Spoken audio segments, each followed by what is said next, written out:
deep in the fog-drenched mountains. There Essa plays locals whisper about but never dare to visit.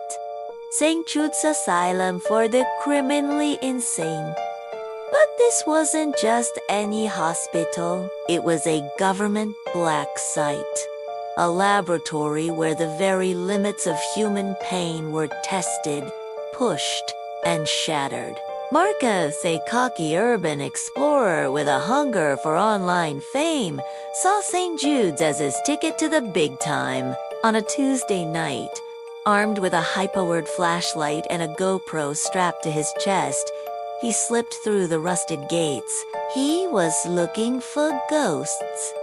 He found something far, far worse. The upper floors were standard fair-peeling paint, overturned beds, the lingering smell of decay, but as he descended deeper into the asylum's forgotten basement, the air changed. It grew thick, heavy, with a coppery, metallic taste that coated his tongue. The flashlight beam cut through the darkness, revealing that the stone walls weren't stone at all. They were covered in a thin, vibrating membrane of human hair, matted and growing from the cracks like some grotesque fungus. With every step, the floor squelched, a wet, sickening sound like treading on an open wound. He found a door marked Surgery Suite.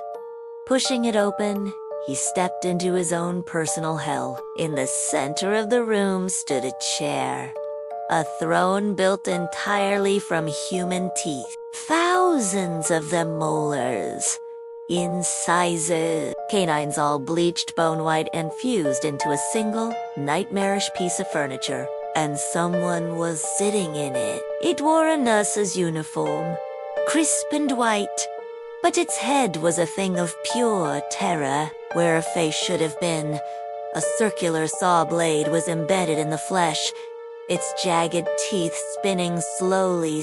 In its lap, it held a simple wooden bucket filled to the brim with salt.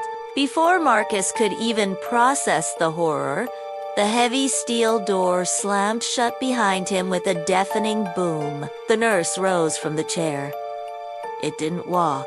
It glided, skating across the floor on feet that had been sharpened into polished bone blades. In a flash, it was on him, pinning him to the wall with impossible strength. It didn't try to kill him. It was a surgeon. With unnerving precision, it took his wrist. It located the end of a single nerve and began to pull. Marcus felt a white-hot agony as the nerve was drawn out of his arm like a long, white, glistening thread. He opened his mouth to scream, but the nurse was faster. It reached into his throat, grabbed his tongue, and turned it inside out, pinning the raw muscle to his chest with a rusty nail. The pain was cosmic, a supernova in his nervous system. His brain started to leak clear fluid from his ears, but he couldn't pass out. The nurse produced a syringe filled with a glowing neon blue liquid and injected it directly into each of his eyes.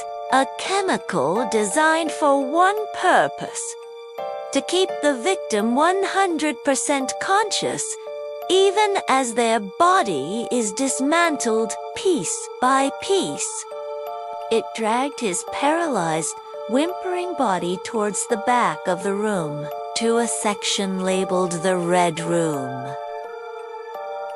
Inside, Marcus saw his predecessors, dozens of them. They weren't dead. They were connected, sewn together into a single, living, breathing tapestry of agony. One man's intestines were used as thread to stitch his arms to another woman's legs. A girl's spine was woven into the ribcage of the man next to her. They were a single, massive, pulsing wall of flesh, their eyes rolling wildly, begging for a death the blue chemical would never grant. The nurse picked up a needle the size of a short sword. It looked at Marcus's torso, then at a small, empty patch on the writhing meat. A voice like grinding metal hissed from behind the spinning blade. "You fit perfectly." The GoPro, still recording, captured the final moments.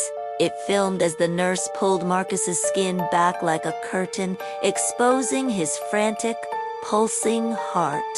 The creature leaned in close, its saw-blade face inches from his.